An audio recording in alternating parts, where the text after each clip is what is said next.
Alright, so this video is going to look at the counting each tool, and as we go through, we'll talk about different uses for it. So when I'm doing a takeoff, I've probably mentioned this in an earlier video, if the units box is blank and you hit takeoff, it's going to give you a list of all the different ones you can do. Each is simply just a counting option. So in this example, I'm going to do it where I'm counting junctions in the frame, but we get people who will go ahead and count downlights or the downpipes for the plumbing. You can use it for almost anything. And as I finish off with this one, I'm going to talk a little bit about how the each tool, in my opinion, pairs really nicely with recipes as well. All right, so I'm going to use this point tool. I think it looks like a donut.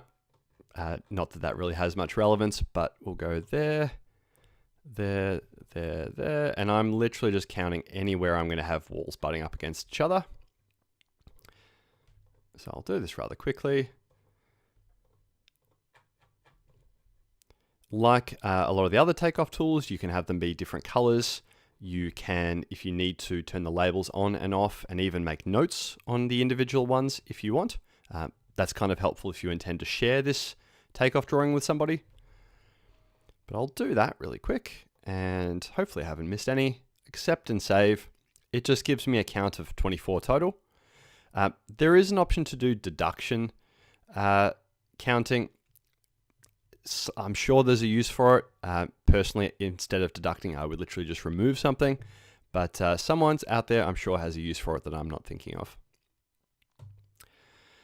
So, bit of a bonus point here. I just counted the junctions. You might be wondering why. There's other videos where we talk about the recipes in more detail, but in my case, I might go, hey, each junction represents 2 studs, and that's how I account for the extra studs where the walls are butting up against each other.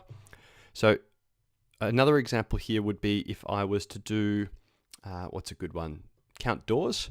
I could say, hey, each door opening represents a door, a jamb, hinges, handle, etc.